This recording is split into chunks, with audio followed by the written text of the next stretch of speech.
Добрый день, с вами Первый волонтерский. Сегодня мы поговорим о добровольцах, которые приехали защищать Украину из других стран. И в первую очередь наши братья по оружию из славного чеченского народа. С нами Ахмед Алихаджиев, сооснователь общества Украины-Чеченской дружбы, и боец-доброволец, который воевал и в Донецком аэропорту, представляющий добровольческий украинский корпус, то есть корпус правого сектора. Первый вопрос, который мы вам адресуем, наверное, ближе к Ахмету. Как случилось так, что чеченцы приехали в Украину, в эту войну, защищать наши и в какой-то степени свои интересы? Когда Российская Федерация нагло аннексировала Крым, отжала территорию Украины, потом в последующем начала свои провокационные агрессивные действия по оккупации юго-востока Украины. Мы, чеченцы, живущие в Европе, приняли решение, что мы должны физически, плечом к плечу, защищать Украину как украинскую территориальную целостность и свободу, демократию в Украине, что мы обязаны быть здесь. И было принято решение о создании добровольческого батальона, международного миротворческого батальона для оказания помощи братьям Украины, потому что мы прекрасно осознавали, что это не конфликт между Украиной и Российской Федерацией, что это наша общая проблема, что свобода чеченского народа связана со свободой Украины. Если проиграет сегодня Украина, то проиграет и Чеченская Республика, Ичкерия, проиграет и все постсоветское пространство, и в конечном итоге проиграет, скажем так, весь европейский континент, потому что этот конфликт угрожает самому существованию послевоенного устройства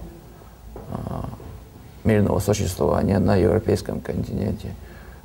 И поэтому мы считаем, что мы должны на данном этапе внести свой вклад в защиту свободы и демократии как в Украине, так и на постсоветском пространстве, и в конечном итоге на европейском континенте в целом. Моя семья, у меня есть 5 детей, они все живут в Австрии. Я уже 13 лет живу в Австрии, и я бы не хотел возрождения этого Советского Союза. Мы никто не хотим возвращения Советского Союза, и чтобы этот сапог российского оккупанта, как его во время Второй мировой войны, дошел до Австрийской Республики и дошел до моих детей. Поэтому наше участие, лично даже и мое участие, всецело мотивировано тем, что от общественных наших целей, государственных и также в конечном счете моих личных, семейных, чтобы этот конфликт не дошел до моих детей. Поэтому здесь нет такой четкой одной мотивации, здесь целый клубок мотивов, который полностью увязывает наше участие здесь, наши интересы. И мы понимаем эту войну как нашу общую проблему с общим врагом, с Российской Федерацией, которая сегодня занимается государственным терроризмом на юго-востоке Украины. Так я сформулировал бы этот ответ. Да, мы очень, во-первых, признательны вам за то, что вы помогаете нам в нашей борьбе, потому что для всех война стала неожиданностью, и то, что вы это пережили, ваш народ это пережил и до сих пор борется, это очень большой опыт, который нам пригодится. Давайте перейдем к вопросам к вам. Как вы оказались в Украине и какие мотивы вас подвигли воевать за Украину в этой войне? Я оказался в 2011 году в Украине. Как беженец я здесь проживал до, скажем, где-то 2 недели назад мне отказали миграционные. До этого времени я проживал легально. В данный момент документы подали, там решают что-то.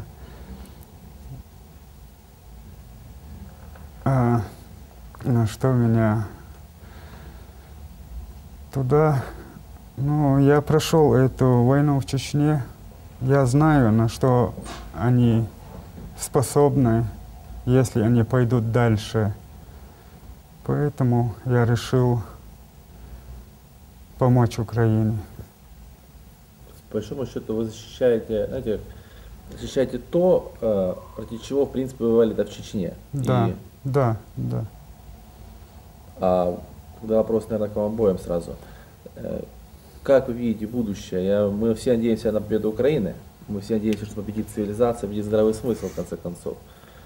Какую помощь от Украины вы бы рассчитывали в будущем, когда, возможно, чеченский народ снова попробует отвоевать свою свободу? Вы надеетесь, что украинские добровольцы это поедут, или надеетесь на поддержку Украины как страны, которая будет политически, экономически поддерживать это движение?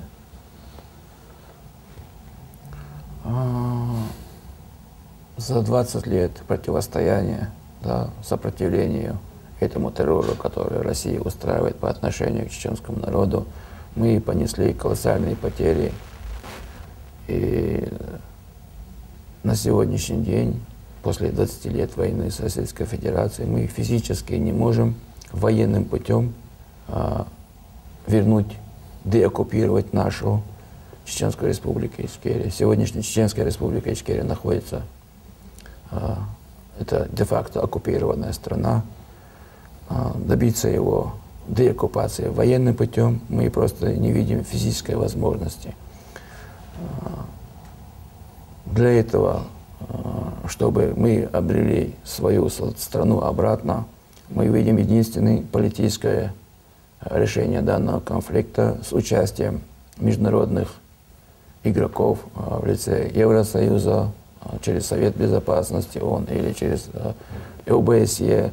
Есть много институтов международных, в задачи которые входят в решение данных конфликтов. На сегодняшний день касательно нашей проблемы, эти международные институты не выполняют своих прямых обязанностей. Вот. И отвечая на ваш вопрос, хотел бы сказать, что от украинской стороны, от Украины, после решения вот этих проблем с Россией, после того, как Украина восстановит свою территориальную целостность, свою свободу и демократию, мы бы хотели, чтобы украинская страна на международном уровне, через средства массовой информации, на всех этих политических площадках поднимала наш вопрос, доводила до мирового сообщества нашу проблему, потому что Россия, очень искусно манипулируя всеми фактами, через своих агентов представила чеченцев мировому сообществу как людей, которые способны только воевать. Поэтому Российская Федерация создала образ чеченца с автоматом. И любого человека, который слышит слово чеченцы, первая ассоциация у него вызывает это воин, там, боевик, террорист даже. Террорист, да. Те же самые ярлыки Российская Федерация пытается навязать на патриотов Украины, которые защищают свою страну, но, к счастью, здесь это у них не получилось. И вот здесь, в этом конфликте, вся лживая система российских средств массовой дезинформации, она обнажилась. И мы питаем большие надежды, что через этот конфликт, в контексте этого конфликта, мир наконец увидит, что чеченский народ с развалом Советского Союза строил светское демократическое государство. К сожалению, мировое сообщество нам не оказало должной поддержки, как сегодня она оказывает Украине. Мы нуждались в то время в советниках, которые помогли бы нам провести нужные реформы, потому что переход от коммунистической системы к нормальному функционированию государства у нас не было кадров. Мы не знали даже, как это, по большому счету, как влиться в этот глобализирующийся мир.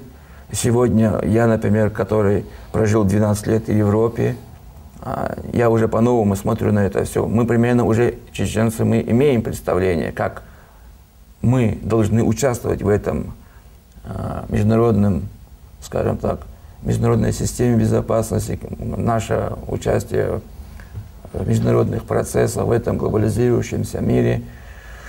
Но опять же для нас и сегодня нужны как политические, так и идеологические стороны, которые нам помогут. Да, вот. И если Украина на этом этапе, да, вот именно в этом формате нам поможет, мы считаем это уже большим достижением. Мы не просим от Украины каких-либо военной помощи, ни финансовой помощи, ни материальной, там, ни какой-либо другой. Но если нам будет оказана идеологическая помощь, информационная, то мы посчитаем, что наше участие здесь, оно оправданным. Да. Дальше перейдем к этой теме, потом вернемся к теме непосредственно войны. Когда вы говорите о реформах неудавшихся, я понимаю, вы имеете в виду период до 1994 года, то есть до Первой войны, когда Чечня де-факто была независимой, но погрузиться в независимость и интегрировать ее из России в мир не удалось. А в чем вы видите проблему, которая, помимо нехватки опыта, нехватки поддержки мирового сообщества, были какие-то внутренние проблемы, которые не дали это сделать, чтобы мы понимали здесь, в Украине, сталкиваясь с проблемами в реформах, чего нужно избегать? За время существования Советского Союза КГБ имела очень большой штат своих сотрудников в Чеченской Республике, и как и явных, так и тайных, да, агентов. С развалом Советского Союза цель этих агентов влияния была внедрение в наши институты, наше государство, во всех, можно сказать, как сегодня и в ваших институтах власти, также и наши институты власти на 50% минимум были пронизаны сотрудниками Федерального комитета госбезопасности, да, того же КГБ, которые на всех уровнях саботировали функционирование нашего государства. С развалом Советского Союза Чеченская Республика получила статус союзной республики. И что автоматически с развалом Советского Союза мы получали такой же статус, как и Украина, Грузия и все союзные республики. Мы воспользовались этим статусом, объявили свою независимость, как и Российская Федерация тоже объявила свою независимость гораздо позже, чем мы. Парламент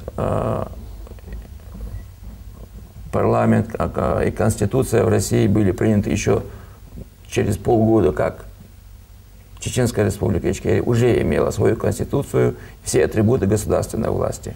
Но, опять же, повторяю, наша проблема была в том, что у нас была очень сильно пятая колонна, которую мы не то что не могли победить, мы ее даже не могли вычислить, потому что это была наша первая война, мы к ней были не готовы. Сегодня мы все это понимаем, но время уже упущено. Вот. Проблема была еще в том, что Чеченская Республика Ичкерия, она находится, скажем так, блокированная со всех сторон Российской Федерации, с одной стороны горами. У нас нет, как у Украины, границы с мировым сообществом, с европейскими какими-то странами, либо какими-то еще цивилизованными странами. Единственная наша страна, которую мы имеем союзник, это та страна, которая устраивает геноцид над нашим народом в течение 400 лет. Поэтому через своих агентов влияния, через своих сотрудников, служб, которых внедренных, они целенаправленно, Российская Федерация, каждый раз, когда хотела развязать очередной геноцид против чеченского народа, совершали какие-то террористические акты, заставляли своих агентов снимать это на все на видеозапись. Эту запись они у них выкупали, потом показывали мировому сообществу, и так создавался образ чеченца-террориста, чеченца-бандита. Также нам говорили, на нас наговаривали, что мы не даем русским говорить на русском языке, мы выселяем их из домов, мы их кушаем, забираем в рабство. И вот этот весь набор вот этих штампов, которые они сегодня испытывают, применяют на Украине, применялся к нам. Но, к сожалению, в то время мировое сообщество в это поверило. Россия смогла это убедить и объявили нас террористами, бандитами. Мировое сообщество признало войну, этот геноцид внутренним делом Российской Федерации, что послужило тому, что Россия уже 20 лет уничтожает наш народ с молчаливого согласия мирового сообщества. То есть, по большому счету, случилось то, что и у нас. Обычная, как мы уже понимаем, обычная гибридная война. То же самое, что было в Грузии, гибридная война. Ну, там она была не столь гибридная, она, в принципе, была уже откровенной, но спровоцированной, управляемой. Вот. То же самое примерно, что было в Азербайджане, Молдавии. Все это источник одной службы, которая находится в Российской Федерации. Все эти конфликты, они искусственные, искусственно поддерживаются. Вот. Восстановление Советского Союза, оно началось еще в 1994 году. Вот. Война в Чечне, мы ее рассматриваем как восстановление Советского Союза, начало реваншистских действий Российской Федерации. В 1993 году с расстрелом парламента в России состоялся государственный переворот, и мафия, которая захватила власть в России, они взяли курс на восстановление Советского Союза. Но они до сих пор им удавалось это скрывать. Удавалось скрывать. Наш первый президент Джохар Дудаев, генерал, еще в 1995 году говорил, что он, как человек системы, бывшей этой системы, прекрасно понимал, что начался процесс восстановления Советского Союза, и он четко говорил, что если мы сегодня проиграем, то они пойдут дальше. Крым, восстановление всего Советского Союза. И даже если мы это понимаем, да, вот республики бывшего Советского Союза, мирового сообщества этого не понимает, то мы все равно должны сдерживать этого зверя, должны сдерживать этот процесс восстановления Советского Союза, что рано или поздно мировое сообщество поймет, в чем дело, но сегодня мы должны делать то, что мы должны. Да?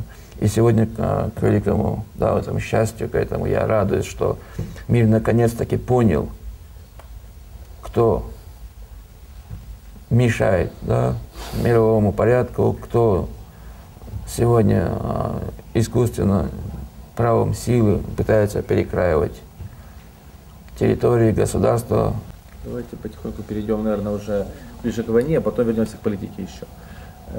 Как вы попали в, собственно говоря, правый сектор? Как вас там приняли? Были какие-то, возможно, трения, конфликты или другие проблемы в вашей службе, когда вы поступали на службу в ВД? Я первый, когда решил выйти, помочь Украине, я обратился в военкомат. Это 3 военкомата пошел, чтобы меня взяли добровольцем. Или в армию. Ну, короче, чтобы в армию взяли. Но мне, естественно, отказали все 3, потому что я не гражданин Украины. И я познакомился с правосекторами, ребятами, да, и подружились и пошли вместе. По сегодняшний день вместе воюем, кушаем, едим. Никаких ни разу у нас не было каких-то конфликтов, даже мелочных. Наоборот, мы дружнее больше, чем родные братья. Друг другу спину прикрывали, всегда друг другу смотрим. С ними насчет их, насчет с нашей стороны вообще никогда не было конфликта. Насколько я нахожусь там. Постоянно друг другу поддержка.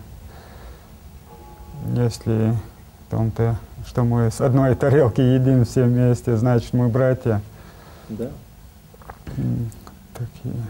А вот когда идет общение, допустим, между вами и представителями официальных служб, вы видите, что больше? Больше уважения или больше какого-то безразличия? Это вот тоже такой момент, возникающий постоянно. Не, я вижу уважение. Уважение есть однозначно. Безразличия я не замечал за этот. Почти год будет, как я там нахожусь, то через 2 месяца. Я ни разу не встретил человека, который там воюет, чтобы он в мою сторону, я лично за себя говорю, посмотрел или косо, или наоборот, когда узнал, что я доброволец, чеченец, они обнимали, у них даже слезы в глазах у некоторых шли, да и радовались, то есть спасибо, благодарили, просто-напросто благодарили, то есть то, что приехали помочь. Вот, единственное. А сколько вас, если не секрет, воюет в правом секторе из чеченской диаспоры?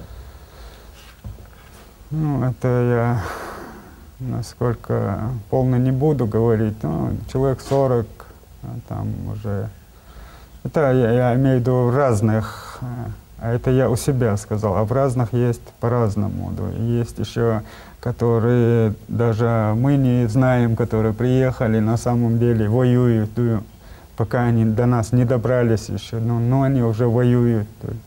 Люди как приехали, так сразу пошли на войну. Да.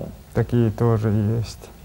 Есть еще один, где-то 2 дня назад мне звонили с Германии знакомые. Там человек приехал сюда, он тоже беженцем там был, приехал сюда воевать. Однозначно он воевал, наверное, но он уже считается без вести пропавший. Нету его, ни убитым, ни раненым, мы не можем его найти. Так. Такой вопрос скорее этического характера. Как вы воспринимаете эту войну сейчас? Это для вас скорее месть за то, что было в России, или это для вас отправная точка в новой борьбе за какую-то свободу и признание мировое? Для меня это за свободу Украины и однозначно и нашу свободу, да, чтобы мир понял, что мы тоже не террористы, не как Россия преподнесла, да, что мы террористы, это как говорил Ахмед. Мы не террористы, я самый мирный человек в этой земле, наверное, да, и также хочу, как и все, работать, учиться, чтобы мои дети учились. А касательно ваших бойцов, которые не приехали из европейской миграции, которые приехали из Чечни, как обстоит дело с их семьями и чем украинское общество, гражданское и государство могли бы им помочь сейчас? Это очень большая проблема, еще большая проблема, чем легализация тех, чеченских бойцов, которые здесь участвуют в зоне АТО. Это она очень актуальная проблема, и я думаю, решение которой будет еще сложнее. Чеченцы, которые участвуют здесь, в защите Украины, они зачастую скрывают свои лица. Объясню почему, да, в принципе, это если догадываться. Вопрос не в том, что они боятся за свою жизнь. Если бы они боялись за свою жизнь, они бы здесь не воевали. Конечно. У них, у всех, как есть родственники в Чечне. У меня, например, там родных никого не осталось, поэтому я могу свое лицо не скрывать. У некоторых людей там есть родные, поэтому люди, даже воюя здесь, есть много чеченцев, которые даже не заявляют, что они здесь воюют. Мы это хоть заявляем, потому что, как только Кадыров узнает, что какой-то чеченец идет против интересов России, его родные подпадают под пресс, зачастую они пропадают без вести, подвергаются пыткам, попадают в заложники и сообщают ихнему человеку: вот твои родственники у нас в заложниках, приезжай в Чечню, вот твоя жизнь в обмен на жизнь на твоих родственников. Вот, поэтому, чтобы таких картин избежать, наши бойцы скрывают свои лица, скрывают свои имена, в первую очередь заботясь о своих родных.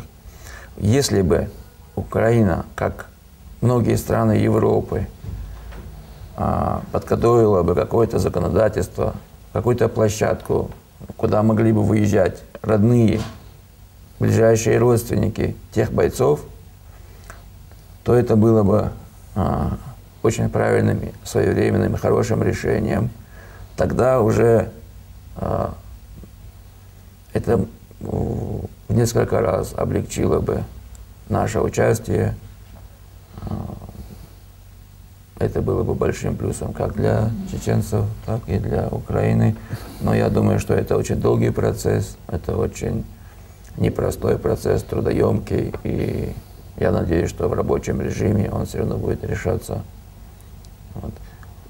Если даже принять количество беженцев, содержать их здесь, обеспечивать их чем-то финансово там, и если украинская сторона их это не может, да, мы прекрасно знаем, что нет таких больших средств, что наоборот Международный валютный фонд помогает Украине избежать дефолта. Но в этом случае есть одна процедура, которая была в Азербайджане. Вот там через ООН, через Совет беженцев, да, там создавали площадку, приезжали, например, беженцы во второй войне, которая была у нас, чеченско-русская война, беженцы приезжали в Азербайджан, им делали документ, и этот орган, который был в Азербайджане, в Баку, он служил площадкой, стартом, как бы перевалочным пунктом. Они дальше уже направлялись в европейские страны.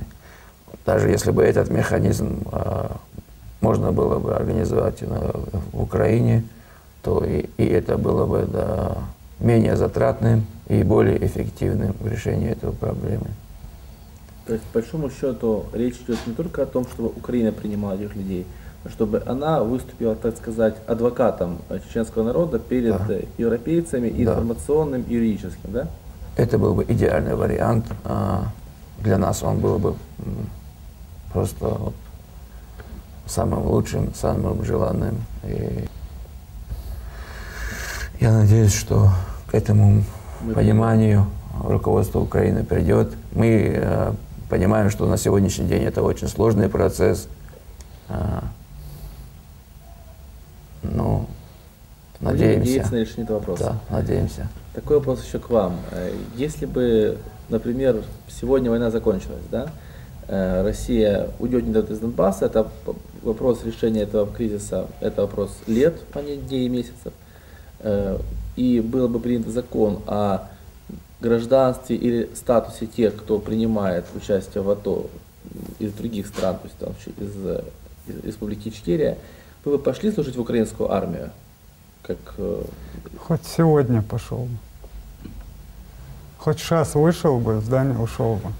То есть главное, чтобы была процедура. Да, это не я один. Говорю, это я от всех говорю, кого я знаю. Пошли бы. То есть такой типа чеченский иностранный легион в украинской армии был бы 100%? По-любому был бы он, ну, совместно украинцами, Да. по-любому. То есть такое себе братство чеченцев и украинцев на этой войне закрепилось, да? Конечно. Оно де-факто есть, нужно его просто признать. Да. То есть все, что осталось нам, чтобы закрепить этот процесс, это признание стороны государства. Да, юридически оформить. Ну, мы будем надеяться, что этот вопрос будет в любом случае решен. Дай Бог. Мы со своей стороны, думаю, приложим все информационные усилия для этого. Вам спасибо за эту беседу. Я думаю, не последний раз. Спасибо большое вам за ваш героизм, вам за ваши усилия к тому, чтобы украинцы и чеченцы нашли общий язык, чтобы мир узнал правду о чеченской войне, чтобы та ложь, которая десятилетиями была направлена против вашего народа, была развенчана, и агрессор понес, наконец, свое заслуженное наказание. Спасибо вам за беседу. Спасибо, пожалуйста. Пожалуйста.